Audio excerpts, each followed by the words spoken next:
I'm deeply pained when we talk on the governor's, speak on the governor, on the president's address. The Honorable Prime Minister leaves the chamber. Today, when we're speaking on the finance bill, the Honorable Finance Minister leaves the chamber. In any moment of decision, the best thing you can do is the right thing. The next best thing you can do is the wrong thing.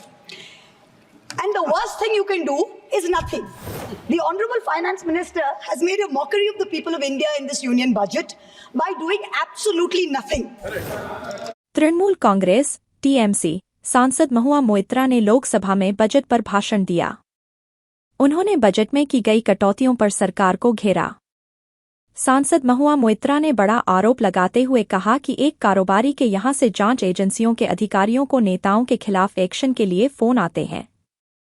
महुआ ने कहा कि जब हम भी बोलते हैं तो कभी प्रधानमंत्री नरेंद्र मोदी चले जाते हैं। आज बजट पर बोल रहे हैं तो वित्त मंत्री निर्मला सीतारमण चली गईं। हम इससे दुखी हैं और इस पर संज्ञान लिया जाना चाहिए। टीएमसी सांसद ने आरोप लगाते हुए कहा कि वित्त मंत्री ने बजट में कुछ भी नहीं करके लोगों का मजाक बनाया है। सांसद ने कहा कि इन लोगों ने जनता के जनादेश को नहीं सुना है। विनाशकाले विपरीत बुद्धि, सरकार ने वही कैबिनेट और वही वित्त मंत्री रखा जिन्होंने ये खराब बजट दिया है। टीएमसी सांसद ने कहा कि प्रधानमंत्री नरेंद्र मोदी की सरकार के बजट के जरिए मिडिल क्लास को दबाने की कोशिश की गई है। ये कुर्सी बचाओ बजट है। ये काम भी सरकार सही से नहीं कर पा रही है। महुआ ने बताया कि किस तरह से देश में डायरेक्ट टैक्स और इनडायरेक्ट टैक्स की व्यवस्था है। उन्होंने कहा कि हमारे यहाँ गरीब और मिडिल क्लास सबसे ज्यादा इनडायरेक्ट टैक्स देता है। दुनिया के विकसित देशों में ऐसा नहीं होता है, वहाँ अमीरों से ज्यादा डायरेक्ट टैक्स वसूला जाता है। महुआ ने कहा, मैं इस पूरे बजट में वित्त मंत्री से सिर्फ एक बात पर सहमत हूँ कि सीबीआईईडी का बजट इस साल कम कर दिया गया है। मैं सोच रही थी कि ऐसा क्यों हुआ है। क्या ऐसा इसलिए किया गया है क्योंकि जनता को ये अच्छा नहीं लग रहा था कि सरकार सीबीआईईडी को विपक्ष के पीछे लगा रही थी और उनसे फर्जी हलफनामे दायर करवा रही थी, या फिर इसलिए कि आपने सीबीआईईडी को अहमदाबाद के एक बिजनेसमैन को आउटसोर्स कर दिया है जो सब चीजें कंट्रोल कर रहा है। महुआ ने आगे कहा, महाराष्ट्र के पूर्व गृह मंत्री ने बताया कि किस तरह बीजेपी नेताओं और जांच एजेंसियों ने उन्हें फर्जी हल्फनामा दायर करने को लेकर धमकी दी। मुझे भी बताया गया कि 16 अक्टूबर 2023 को अडानी ने मेरे दोस्त को अपने अहमदाबाद दफ्तर में बुलाया और कहा कि अगर वह फर्जी हल्फनामा दायर नहीं करते हैं तो उन्हें अंजाम भुगतना होगा। असल में वो अडानी नहीं बल्कि उनके दामाद शिरिल श्रॉफ थे जिन्होंने फर्जी हल्फनामा दायर किया और साइन करने के लिए दबाव बनाया। टीएमसी सांसद ने आरोप लगाया कि अडानी दफ्तर के मिड लेवल के अधिकारी सीबीआईईडी के अधिकारियों को फोन कर उन्हें बयान चेंज करवाने को कहते हैं। उन्होंने कहा कि मैं तो कहती हूं कि सीबीआईईडी का बजट पूरी तरह से जीरो कर दीजिए। अडानी को ही 1500 करोड़ रुपए का पूरा बजट भरने को कहा जाए और जांच एजेंसियों के काम को उनको आउटसोर्स कर दिया जाए। वहीं महुआ मोइत्रा के आरोपों का बीजेपी सांसद निशिकांत दुबे ने जवाब दिया। उन्होंने बताया कि ये महुआ जिस केस का जिक्र कर रही हैं वो लोकपाल पर मेरा केस है। मैंने शिकायत की है। उस मामले की जांच सीबीआईईडी कर रही है। ये मेरा केस है, इसलिए मैं यहाँ बैठा हुआ हूँ। दर्शन हीरानंदानी भारत में क्यों नहीं आ रहे हैं? सीबीआई उन्हें बुला रही है। दुबे जिस मामले का जिक्र कर रहे थे वो पिछले साल महुआ मोइत्रा की संसद सदस्यता जाने से जुड़ा हुआ है। Honorable Chairperson, sir, my respected colleagues, I stand here today on behalf of my party, the All India Trinamool Congress, to speak on the finance bill. Madam, I have to say I'm deeply pained at the very onset. I must point something out. When we talk on the governor, speak on the governor, on the president's address, the Honorable Prime Minister leaves the chamber. Today, when we're speaking on the finance bill, the Honorable Finance Minister leaves the chamber. We members of the opposition are deeply pained by this. We hope that the government will take notice of our pain and be present in the House each time that we speak on relevant issues. Theodore Roosevelt, the 26th President of the United States, had said, in any moment of decision, the best thing you can do is the right thing. The next best thing you can do is the wrong thing. And the worst thing you can do is nothing. The Honorable Finance Minister has made a mockery of the people of India in this union budget by doing absolutely nothing. Whatever little changes are there are regressive and ill thought out. Means that the people did not want a business as usual approach. The people wanted a course correction. What have you done? You've not listened to the mandate. Vinash Kale Viprit Buddhi, you have done the exact opposite. You've kept the same cabinet, you've kept the same finance minister who's given the same shoddy budget. Who is this budget for? The middle class make up 31% of India. The poor make up between 60 and 65% of India. I will demonstrate how this budget systematically strangles the poor and the middle class. This is a kursi bajao budget, a save the chair budget for this government, and even that it doesn't do very well. Broadly, there are two types of taxes: direct taxes, indirect taxes. Direct taxes are known as progressive taxes. Why are they progressive? So income tax, property tax, investment tax on capital gains, these are done in a way that the richer you are, the more tax you pay. So they're kind of fairer. Sir, please. Sir. Sir, you're a chat person. What is it? Indirect taxes are regressive because everyone from the richest billionaire to the poorest laborer is paying the exact same tax. So GST, duties on petrol, duties on diesel are all indirect taxes. When we strive for a fair and equitable economy, we must have the balance of direct taxes and indirect taxes right. The US and the Europe broadly collect about 60% through direct taxes and 40% through indirect taxes. Some Scandinavian states with welfare models collect 70% through direct taxes, 30% from indirect taxes. In India, it is the exact opposite. 65% of tax collection comes from indirect taxes, where billionaires pay the same as the poorest laborers, and only 35% comes from direct taxes. Even within the direct tax bracket, for the first time in our country's history, salaried professionals and the middle class are sharing a greater tax burden than rich corporates. The middle class is contributing 55% of direct income taxes under this government, up from 38% under the UPA. The richest corporates in India today contribute only 45% of direct taxes. Not only is the middle class being taxed, but now with this budget, the savings of the middle class have also been taxed with removal of indexation and with a rise in the short-term capital gains. Investors who've made more than 11% return, we've done the calculation, that's about the threshold rate. If you have made more than 11% returns, so if you've made higher returns, then this new tax regime with the removal of indexation has happened is good for you. Now, people like our parents, pensioners, salaried middle class, risk-averse people who invested in gold, in property, in debt mutual funds, the removal of indexation has harmed them disproportionately. So the middle class has lost out. Debt mutual fund holders will end up paying more than 40% more tax because indexation is being changed from 20% to 12% for investments made before April 1st, 2023. So this is effectively penalizing those who've made low profits. You've anyway made lower profits. People think real estate has made enormous profits. If you look at RBI's housing index for the past 10 years, the average rise in property prices has been between 4.5% and 5%. So if the middle class is invested in property, that is below 11% return, so indexation is going to harm you. The current GST regime is irrational and iniquitous. There is 18% GST levied on life insurance and medical insurance products. The Honorable MOS Finance yesterday, on Monday, told this House that the government has collected 8,263 crores as GST on health insurance for the fiscal year 23-24 alone. This is blood money. Our Honorable Chief Minister Mamata Banerjee wrote a letter to the Finance Minister, to the Centre, pointing out that this is a completely anti-people tax. What is life insurance? What is health insurance? It is people guaranteeing and spending money and protecting against life's uncertainties, against accident, against injury, against ill health, against death. What are you doing? You are imposing GST, same rate that a billionaire pays, the poorest middle class person has to pay. So people are deterred from taking out new policies. People are deterred from continuing existing insurance. This should be removed at the earliest. Now, let me now move on to what affects more than 70% of Indian citizens, social sector allocations.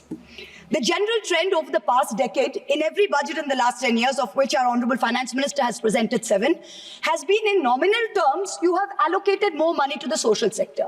But if you account for inflation and you look at real allocations, inflation adjusted, allocations have seen reductions of over 25% in the past 10 years. I'm going to look at real allocations, that is adjusted for inflation, for some major schemes in the past 10 years. Sarva Shiksha Abhijan, minus 18%. Rashtriya Madhyamik Shiksha Abhiyan, minus 9%. ICDS, which affects every child, it's a school scheme, minus 34%.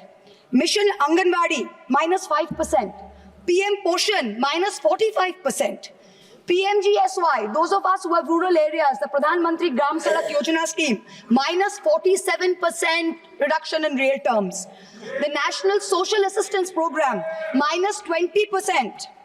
The combined expenditure on 5 social schemes, the top 5 social schemes as a percentage of GST, of GDP, has declined from a peak of 0.93%. So almost 1% of GDP in 2009-10. Do you know where it is today in 23-24? It is 0.36%. It is only a third of what it was in 9-10. The Manrega budget during COVID, when the center was telling all the states, please give employment to the laborers, they are going back. The Manrega budget into 2021 was 0.6% of GDP. Do you know what it is today? 0.26%. No, shame. Specific budget figures for 24-25 are shameful. Specific figures, let's look at the specific figures. The allocation for Samarth, which is maternity entitlement and the creche scheme, has been reduced by 70 crores compared to budget estimates of last year. The budget for the National Social Assistance Program, for again those of us with rural areas, you know how important this is. This is what gives social security pensions to the elderly, to single women, to disabled. This is unchanged from last year at 9652 crores. 9,600 crores, same as last year, no adjustment for inflation. The central contribution to social security pensions has been unchanged since 2014. It was 200 rupees in 2014. It is still 200 rupees per person today. The price of the cutlets in the parliamentary canteen in the last 10 years have been adjusted for inflation with the government's approval. The price of the cutlets in the parliamentary canteen have more than doubled. But when it comes to giving social security for the poorest of the poor, it is still 200 rupees in the last 10 years, no change. This budget's allocation, there is no room for higher salaries for Anganwadi workers. Their salaries have been unchanged since 2018. No room for higher honorarium for midday meal cooks. You have to understand a lot of the women in villages depend on only Anganwadi sectors and midday meal sectors for any source of employment. There has been no higher allocation for supplementary nutrition given to children. The National Food Security Act, the NAFSA, mandates coverage of 67% of the population through PDS. The Prime Minister has very proudly proclaimed that this is a food surplus country. Fine. Then why have we not increased the population covered under rations? Since 2011, you have not had a census. Since you have not had a census, you have not increased the number of people being covered under rations. Also, one very important question. Why is the central government blatantly defying the directions of the Supreme Court? We went to the Supreme Court on the migrant workers case. The Supreme Court gave an order, a direct order to the central government that the central government is to give rations to 8 crore migrant workers of the unorganized sector who have been left out of the food security net. The last hearing was on 16 July 2024. Court again said that you have to please give money to the states which have issued additional cards, ration cards. But there's no room in the budget for this. There is no allocation. In this rush to protect its own chair, the government is making a very dangerous mistake, which is it's not giving enough to protect our borders. Military experts have repeatedly warned us that India's military capability has to be modernized because we are fighting on 2 fronts. One is against China, we need a dissuasive deterrent. Against Pakistan, we need an offensive deterrent. The budgetary allocation for defense in this budget is 6.22 lakh crores. This is a marginal decrease of 2,000 crores compared to revised budget estimates. We have reduced it by 2,000 crores. This year's allocation, the budget defense allocation is 1.9% of GDP. This is the lowest since 1960, the lowest. Shame. Despite many economic constraints, past governments had always given close to 3% of GDP, which is the universal norm for defense. Over the last decade, ever since this government's been in power, it's been hovering around 2%. We have been unable as a government to compel China to restore status quo ante-April 2020 on the line of actual control. We have been unable to deter Pakistan. In the last 2 months alone, over 50 security personnel and about 10 civilian pilgrims have been killed in Jammu. Capital expenditure on military equipment, 1.7 lakh crores. On paper, this shows that it's almost a 10% increase. What we haven't taken into consideration is this increase was largely due to Russia's inability to supply contracted weapons to us because of the Ukraine war. If we take into account inflation and we take into account the rising dollar rate, we're almost flat. The gap between projections made by the armed forces and between actual allocation is 17 to 23%. That's the gap. कुर्सी बचाने में आप मस्त थे, देश को भी देखिए. We need close to 3%, 2.5 to 3% of GDP to defense. This is something that the country needs to look at. The Honorable Finance Minister started off her speech by talking about the focus on Annadata or farmers and how much this government has done for farmers. The Economic Survey of 24 says 42.3% of Indians depend on agriculture. That's 600 million people, that's 60 crore people. If I looked at the Economic Survey 22nd July very carefully. What did the headline say? The headline says, agricultural sector has registered an annual average growth rate of 4.18% in the last 5 years. But then I needed to read and read and read. And in the fine print was written that last year was only 1.4%. So 4.18 over last 5 years is anyway, when you compare it to inflation, is nothing. But when you compare last year's growth of only 1.4%, what is it saying for 60 crore of our people who depend on farming? Productivity and resilience in agriculture was one of the first themes, priority number 1, according to the Finance Minister's budget.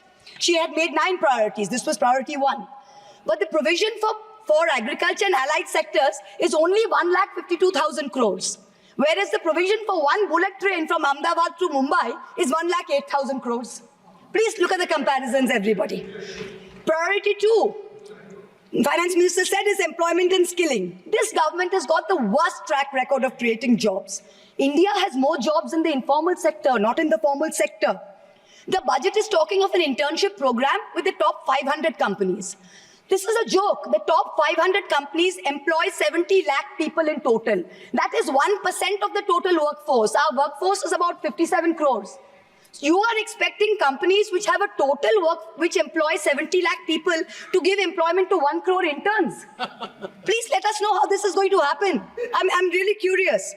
The real problem is somewhere else. The real problem is that 10.3 crore youth have basically become so dejected, they have given up looking for jobs. The Finance Minister, she mentions skilling loans, she mentions education loans. Skilling loans are for 25,000 people, education loans are for 1 lakh people. The country has 140 crore people. Now, what are we doing? Priority 3, according to the Finance Minister, inclusive human resource development and social justice. In this section, the budget says, first on Bihar, we will support expressways. What you're not saying is that you will make expressways which will charge very high tolls. So you are recovering the money, you're not doing anyone a favor. You're charging back-breaking tolls. You might give another bridge which might collapse. Yes. You will set up another power plant, which like Jharkhand may also be outsourced to a favorite businessman. Correct. He can be given a nice juicy PPA and sell more imported coal. Secondly, on Andhra, there are no grants, but only loans, that too from multilateral agencies. So basically, dollar loans will be given to Andhra Pradesh, which future generations will have to pay back with interest. There was also another sweeping statement. Grants for backward regions of Rayalaseema, Prakasam and North Coastal Andhra, as stated in the Act, will be provided. I looked in the entire demand for grants with a tooth comb, with a microscope. And I looked at the expenditure budget, nothing was provided anywhere. I don't see the intelligent people of Andhra being fooled by this. Priority 4, manufacturing and services. The Finance Minister has devoted an entire section on how MSMEs are a priority. I believe her, yes, it should be a priority. But I'm very confused. Most medium and small enterprises are either proprietorships or partnerships. Madam, can you please explain why these proprietorships and partnerships are taxed at higher rates than companies? This makes no sense. Is the A-team the only businesses who are sending truckloads and tempo loads? MSMEs are not sending. Is that the problem? And also the government needs to get rid of the bizarre 29A of the Insolvency and Bankruptcy Code because it is killing companies that are in trouble. It does not allow promoters to propose a resolution plan. As long as we have this code, promoters cannot propose a resolution plan. We need to get rid of this. Priority 5 in the finance minister's speech, urban development. The Prime Minister had said every citizen will get a house by 2022. We are now in 2024 and we are still making allocation for 3 crore more houses. Yes. Can you please tell us how many more houses we need and when it's going to be done? Let's get this over with. 2047. Priority 6, energy security. The less I speak about this, the better it is. Energy security is security for best friends. It's created by allowing best friends to import low-grade quality coal, mark it up as high-grade quality coal, and sell it to state development corporations at the cost of the country's environment, at the cost of the health of our citizens. Shame on. Priority 7, the finance minister said, was infrastructure. She announced in a true style of Shagun that she's gifting the nation 1,11,111 crores. 111,111. This is flat on last year. Sadly, most of this will go towards crony capitalists. You'll make roads that have potholes, you'll have airports that leak, you will have bridges that fall out, and the taxpayer will pay for this. The budget speaks of private sector participation. But remember one thing, they bid out 6 airports to one company for a fee to be paid by the government. Then they created a policy that allows the regulator to keep increasing the user development fee. So actually, it's the flying public of India that are paying for this. Priority 8. Innovation, research and development. Grand words. These are just grand words. The finance minister seems to have forgotten that most entrepreneurs register their product and software IPs in foreign countries like the US, since IP registration system for patents is a complete failure in our country. Unless you fix patent registration, this is not going to happen. The last priority she talks about is next generation reforms. This is also another Jamla. She says, I propose to earmark a significant part of a 50-year interest-free loan for competitive federalism. So this is double speak. We'll keep this money in our pocket. If Nitish ji and Chandrababu ji see through our Jumla and they make a big fuss, we'll have some additional funds to keep them happy and to keep the government going. Finally, I have to mention one interesting fact, and I hope that the Treasury benches will have the patience to hear me out. Please. I wholly agree with the finance minister on one thing. The budgets for the CBI and the ED have been reduced this year, and I was wondering why. Is it because the voters didn't like the fact that you were using the CBI and the ED to go after the opposition and file fake affidavits? Or is it because you have outsourced the CBI and the ED completely to a businessman in Ahmedabad who's controlling the whole thing? Why have you reduced it? Number one, the former Maharashtra Home Minister highlighted how BJP leaders and agencies have threatened him to filing a fake affidavit. In the case of Sandesh Khali in West Bengal, the women have confirmed on video that BJP leaders forced them to file fake statements. Similarly, I'm told in my matter, Mr. Adani on October 16, 2023, got my friend to his office in Ahmedabad and threatened him with dire consequences to file a fake affidavit. Actually, it was Mr. Adani's in-law, Mr. Cyril Shroff, who filed the fake affidavit and forced him to sign it. Even today, every mid-level official in Adani's office calls mid-level officials in the CBI and says, 161 statement change karaiye, aapka sir ko bulaiye, madam ke against mein statement dijiye. I am telling the CBI, via you, madam, please take a 164 statement once and for all. Don't keep calling back people at Adani's behest to change 161 statements to implicate me. It's going to get you nowhere. Let us reduce the CBI and the ED budget to 0. Let us, Mr. Adani pay the full 1,500 crores. Let us outsource it completely to him. End of story.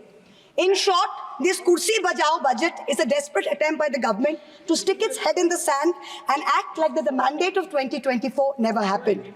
But the coming days are going to prove the instability of this government and the inefficacy of its economic policy. We wait for that day. Thank you very much, madam. Thank you.